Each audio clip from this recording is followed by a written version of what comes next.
A visitor clicks your ad, reads the case study, then stops at the very first field. Lost. You just paid for that click. Welcome to the Think It Media Podcast. I'm Ron Wicker, and today we dig into the tiny place that eats leads, forms. Right, and that loss is avoidable. Most wins live inside the form itself, not in a site redesign. We're walking through 5 concrete moves you can test fast and measure. Exactly. Tactical experiments, not theory. Exactly. And the fastest experiments are the ones you can run today. For example, remove one required field and watch quality for 2 weeks. That single change alone often tells you more than a redesign plan. So let's start with placement and progressive disclosure. Don't force a 10-field form up front. Ask the smallest possible question first, email or phone, then reveal context-sensitive follow-ups after they commit a tiny micro-yes. Totally. A hero-level email CTA, then a second-step modal with 1 or 2 qualifying fields reduces overwhelm. Multi-step feels aster, and it keeps pages crawlable for SEO when done with lightweight markup. Placement by context matters too. If someone reads a pricing FAQ, an inline 2-field form there catches intent at its highest point. Measure conversions by context, not just by page totals. Move 2 is persuasive microcopy and trust cues. Tiny lines like, no spam, we only call if you ask, and an expected response time, we reply within 1 business day, reduce anxiety before the first click. Headlines and pre-submit reminders are underrated. A single line that restates the value, free 30-minute audit included, changes the calculus. And one clear trust signal near the CTA beats a wall of tiny badges. I'm not sure I buy more badges always equals more trust. In tests I've run, 8 badges sometimes underperform 1 clear testimonial with a name and role. People want a real voice, not more logos. Agreed. Quality over quantity. 1 meaningful trust anchor, an explicit testimonial, or an association badge people actually recognize will outconvert a row of ambiguous icons every time. Move 3. Reduce friction with smart defaults and conditional fields. Use proper autofill attributes. Pre-select the most common options and only show extra fields when a user's answers require them. Progressive profiling spreads the data collection over time. And mobile-first thinking here pays off. Replace long selects with quick toggles. Pick input types that open the right keyboard and auto-detect country codes. Those small seconds saved scale dramatically across traffic. A quick metric to keep in mind. In testing, we've seen typical lifts of 15 to 40% in completion rate from friction reduction changes. And one test where dropping required fields from 6 to 3 increased completions 34%, while lead to opportunity stayed steady. Numbers like that are why you test, not guess. Exactly. Measure lead quality, not just volume.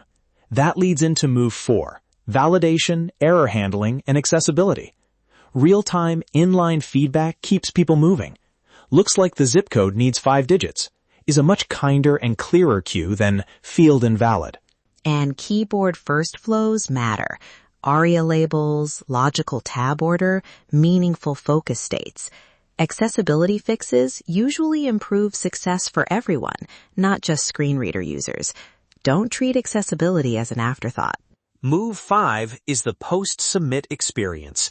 The submit click isn't the finish line, it's the handoff. Use a dynamic thank you page to set expectations. Include a scheduling link or a checklist download and trigger lead scoring so sales knows what to prioritize. Micro surveys after submit are gold. One quick question, how soon do you need this solved, adds qualification without friction. Then route or tag leads so follow-up is fast and relevant. Speed kills hesitation. Quick audit checklist. I'll call the bullets and Mitzi will chime. Map forms to page context. Reduce required fields. Add 1 trust queue by the CTA. Implement inline validation. Enable autofill attributes. Add a short post-submit microsurvey. Prioritize mobile tweaks and A/B test 1 change at a time. And the test cadence? Pick the highest traffic form. Implement just one change and monitor lead to opportunity and booked call rates for 2 weeks before deciding. Small experiments lower risk and show which tweaks matter for your funnel. Tool tips. On WordPress, lightweight form plugins with conditional fields and accessibility settings cover most needs without custom code. For other stacks, tag manager-driven modals or a tiny validation script can buy time until you build properly. One warning we always share: don't optimize blindly for volume. If you strip fields and sales loses context, quality drops. Pair every change with a downstream quality metric, lead to opportunity, or booked demo percentage, so you optimize for revenue, not just completions. Right. If completion jumps but sales says leads are worse, you either add lightweight qualification steps or revert and iterate. Small experiments keep the risk low and the learning fast. Quick recap. Prioritize placement and progressive disclosure. Use persuasive microcopy plus one meaningful trust cue. Minimize friction with smart defaults. Fix validation and accessibility. And design post-submit flows that qualify and convert. Impact first, placement, microcopy, validation. If you'd like help running the 30-minute audit or implementing fixed scope improvements, Think It Media offers short audits and targeted implementations. No long contracts, just measurable lifts. We'll prioritize the checklist and set up the right tests. One experiment to try right now. Pick your busiest form, remove one non-essential required field, add a one-line privacy reassurance by the submit button, and watch quality metrics for 2 weeks. Small tweaks, big clarity. Most definitely.